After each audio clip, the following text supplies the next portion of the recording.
So magandang araw sa inyo mga lods no. Dito tayo, wala tayong explore mga idol kaso andito tayo ngayon no at may nagpapa-extra ng trabaho sa atin. Bali kinuha naman natin kasi dagdag income din yan no, para may padala tayo sa ating pamilya no. So may nagmagandang loob sa atin nga tumulong at nagbigay ng trabaho. So ito na yun, pero hindi ito pinamihan nga trabaho mga lods. Per tangke lang ho yung nag-spray tayo ng mga damo ngayon, pangpatay ng damo.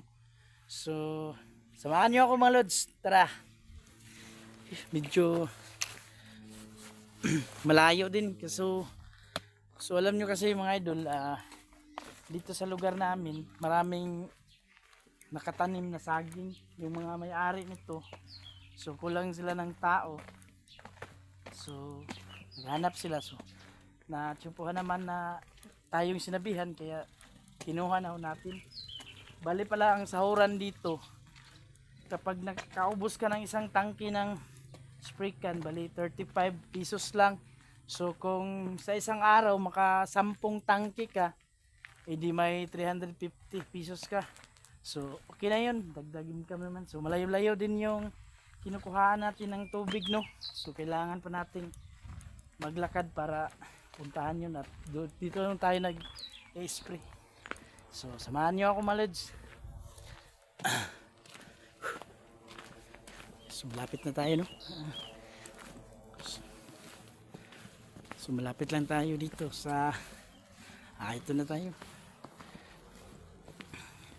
So kailangan ho nating kumita kasi hirap naman, wala tayong income, wala tayong pang bili ng mga kailangan natin no. So kahit pa kunti-kunti lang okay na rin yun, at least may papadala tayo sa pamilya natin mga lods. So ganito yung ginagawa ko ngayon no.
Hirap talaga kumita ng pera mga lods.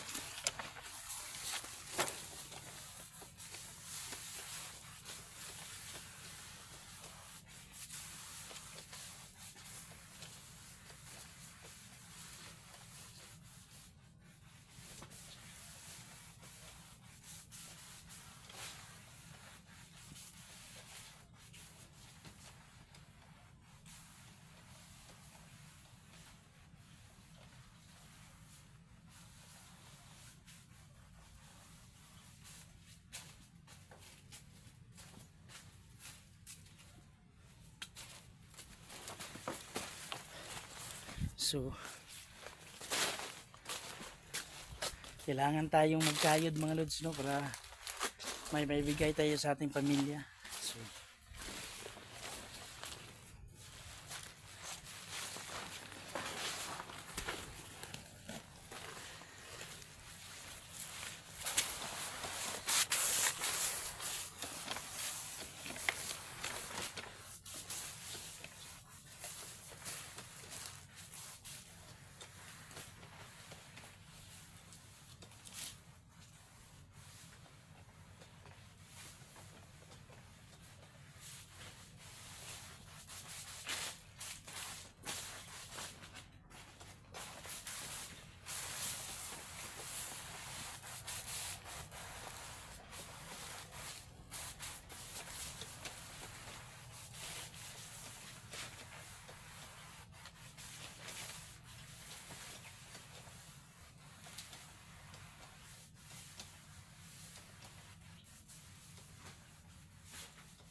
kanina ho, maaga pa tayo dito mga idol, no.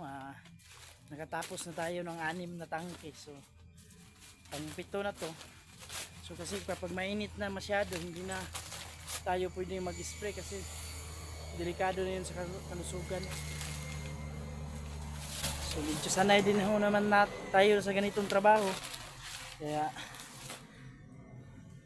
so ako'y nagpapasalamat po sa inyo mga idol, no, sa walang sawang suporta sa ating YouTube channel, no.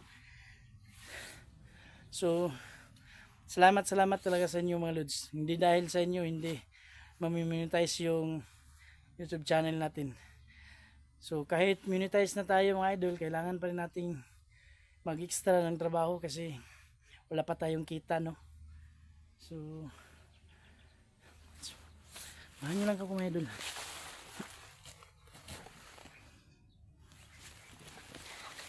Kasi hindi kasi pinapatay ang mga damo na to mga idol kasi bawal sa mga puno ng saging kapag maraming damo.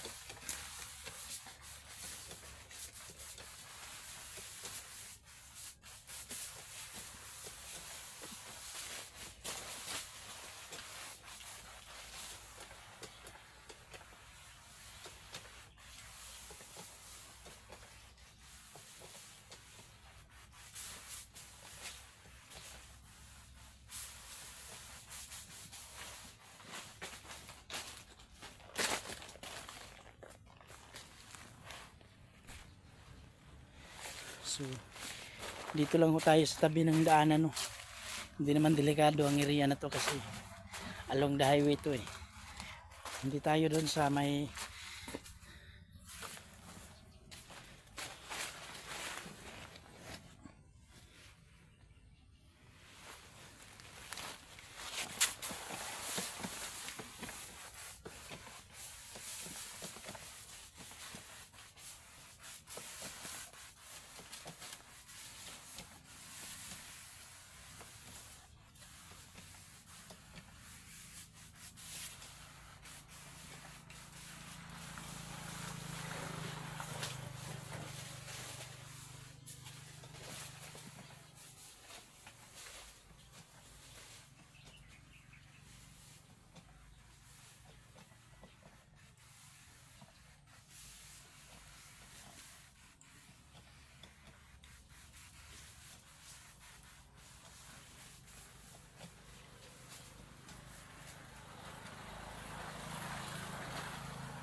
so yun, nilipat na naman tayo mga lods, no.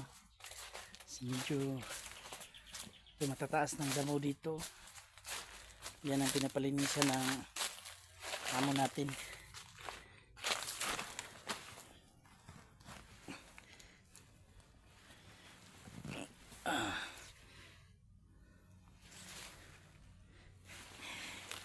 So video lang ho tayo ng sandali, no, kasi baka matapang yung mayari nito pag nakita tayo nag-video idol, baka hindi tayo pagsahuran.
So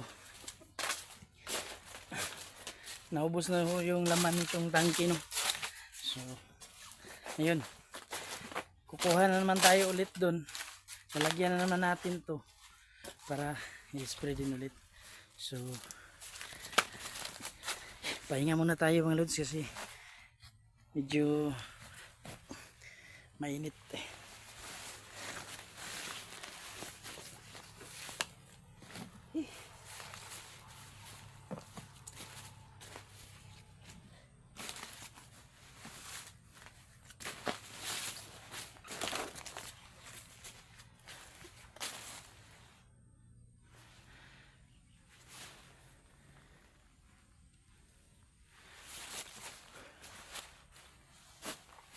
So, natapos na natin yung isang mga lods, no. So bali ang isang ganyan mga idol, pag naubos ang laman yan, babayaran tayo ng may-ari ng 35 pesos. So kung makasampo ka, so may 350, may 350 pesos tayo, no, na may uwi sa ating pamilya. So okay na rin yun. May pangbili tayo ng kailangan natin, no. So yun, hirap talaga kumita ng pera mga lods,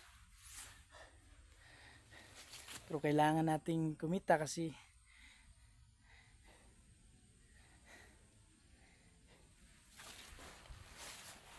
may kailangan din naman tayo sa bili, no.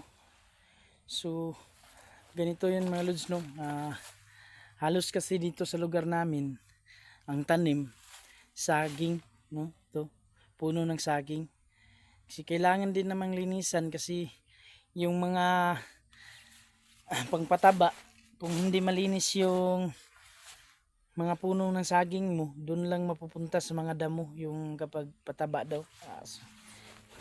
So sa susunod na araw, no, sinabihan tayo ng may-ari nito, pwede naman tayo mag-extra ulit, yung maglagay tayo ng pataba dito sa mga puno daw.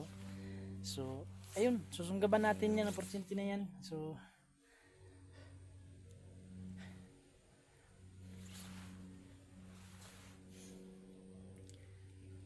shout out nga pala, no, kay Sir Herman Makahilos, no. Sir, ingat ka dyan idol.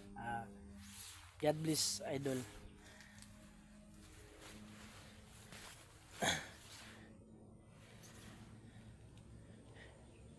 So ayun mga lods,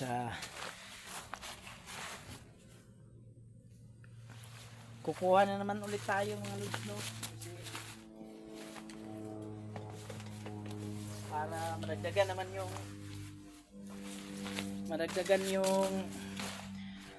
naubos natin. Bali nakapito na tayo, 7 tangke. So malayo din tong pagkatapos maubos, malayo din yung lalakarin natin, pero hindi naman mabigat to, mga nasa 20 kilos lang. Kaya naman.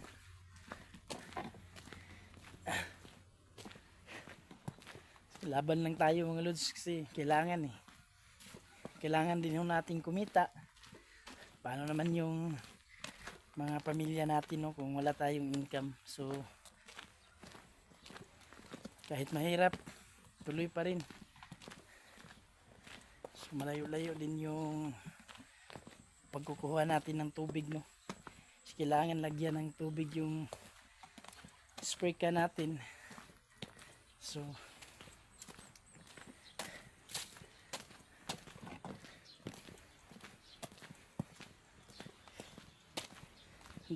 dalawa pala kami dito, no. Yung kasamaan ko doon nag-spray sa kabila.